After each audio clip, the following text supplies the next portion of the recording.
entire business revolves around the phone. Play the numbers. This is a contact sport. Call now.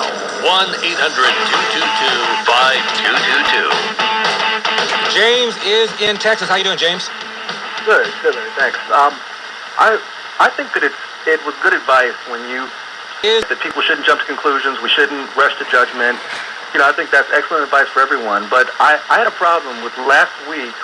One of your callers called to ask your opinion on what happened, and you said Trayvon Martin was walking around with a chip on his shoulder because most young black people do. Most young black men do. Now, I'm not sure I said most young black men do. You definitely did. I wish you would go back and look at the tape. I was screaming at my radio. I was so upset about it because I'm a young black man, and I might have said a lot of young people have chips on their shoulders. No, I might have said that. Anyway, that's what I believe. I believe a lot of young people have chips on their shoulders, especially boys. Well, I mean that you actually did say young black people, but okay. And I mean I just thought that was just so irresponsible to make a statement like that. Oh, now wait a second, James. Wait a second. There was a poll. Hold on, James. There was a poll taken in 1989 by CNN, and young blacks were asked, "Do you think race and racism is a major problem in American life today?" And the majority of them said yes. But then they were asked, "Do you think race and racism play a major role in your own lives?" And 89% said no. So this disconnect between what's going on in my own life versus a perception of racism being a big problem nationwide, I think does make people have a distorted view of reality. That's what I meant, James.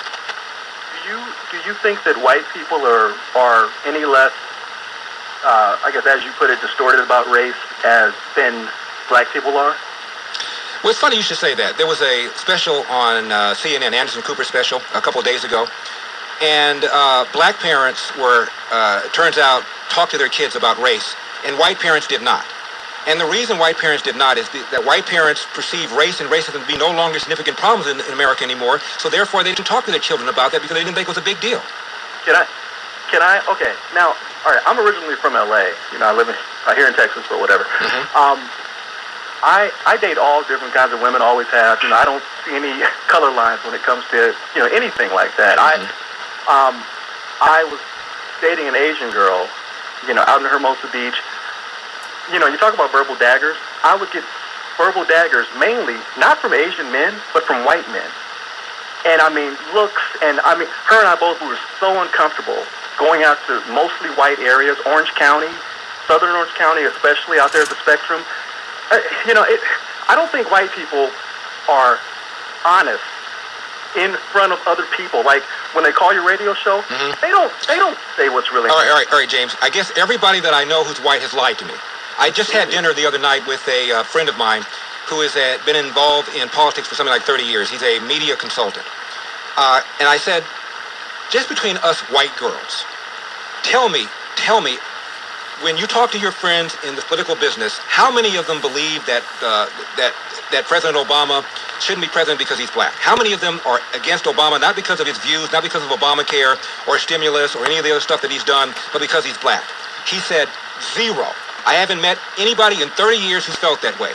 Now, that question has been submitted to many of my friends over my life, James, and the answer that I've been getting from that guy has almost been pretty consistent. Have you been on any of these conservative blogs like Fox Nation? Okay, actually, you don't even have to go to Fox Nation. Wait, James. What about what I just now said? Respond to that, please. Was he lying to me? Was he naive, just oblivious to all the racism that's going on around him? He just didn't see it? I don't know the individual, so I can't say whether or not he was lying to you.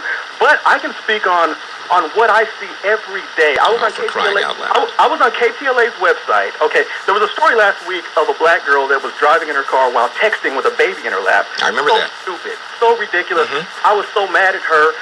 I was reading the comments on that website. Every comment was... James, don't read them. These are idiots. Wait, hold on. It was these monkeys, these apes. They're idiots, James. They're idiots. And they've achieved their objective to get you upset. That's what they wanted you. That's what they wanted you to do, to be upset. They're idiots. They're morons, James. But every person has the same comment, Larry. I mean, all these people that are saying, "Oh, I'm not racist. I don't see race." Someone's lying. You don't want to go on some of the blogs where people have written about me, do you? You don't want to see that, James. James, I went on CNN about a few days after I went on Fox promoting my third book, which was called Stupid Black Men. And the book was tongue-in-cheek title. Michael Moore had a book called Stupid White Man. There was no problem. But my title infuriated people. So I went on Fox explaining the book. I got all these wonderful letters telling me how much they liked what I said. There were a few people who disagreed with me. The ones who disagreed with me on the merits of what I said. Then I went on CNN. I was interviewed by Wolf Blitzer. You can see the interview on YouTube, about a 4 or 5 minute interview. I got probably an inch of email from people calling me everything but a child of God. And none of the criticism had anything to do with the merits of what I said. You're a bootlicking monkey. You're a sellout. You name it. That's what I was called. Now, do I believe that black people are racist against themselves? Of course not. These are idiots. These are morons. I just, it seems to me, I don't mean to offend you, okay, and I understand that you have a radio program and that, and that you have, your responsibility is to, My responsibility is to get ratings by provoking, by informing, primarily by entertaining, informing, provoking, and in my opinion, every now and then uplifting. I try and do all four of those things every day, James. Entertain, provoke, inform, and uplift. Exactly, and also to retain and to grow your demographic. And I understand that the majority of your demographic, mostly white conservatives, and it just seems like sometimes you play up to them a little bit more. And the white conservatives hold on, my friend. I'm detecting a little bit of racism here. Play up to the white conservatives. What does that mean? You play up. What does that mean? What does it mean? Yeah. It's exactly what it's exactly what I said. That you seem to maybe say things that are more pervasive in white conservative circles than are in liberal circles, of course, because that's your job to bring in. No, James, you dodged it. You dodged it. That's not what you meant. That's exactly what I meant. That's not what you meant. That's not what you meant. You meant I'm giving chum to my racist white audience. That's what you meant. And you know it.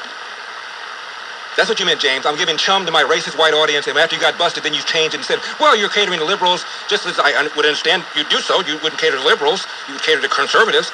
You switched, James. You know damn well what you were intending to say, that my audience is racist, at least some of them are, and I'm giving them food. That's what you meant. And you realize you were wrong and backed up. James, thank you for calling. I appreciate the fact that you listen to the show. I really do. 1-800-222-KABC. Tim is in Pasadena, wants to comment about what happened in Baltimore. Maybe I'll play that tape again. It's really hideous. A bunch of black people surrounded a white guy in Baltimore. The guy was struck, hit the ground, and the mob, laughing, descended upon him, took his items, his cell phone, his car keys to his Audi, took his clothing.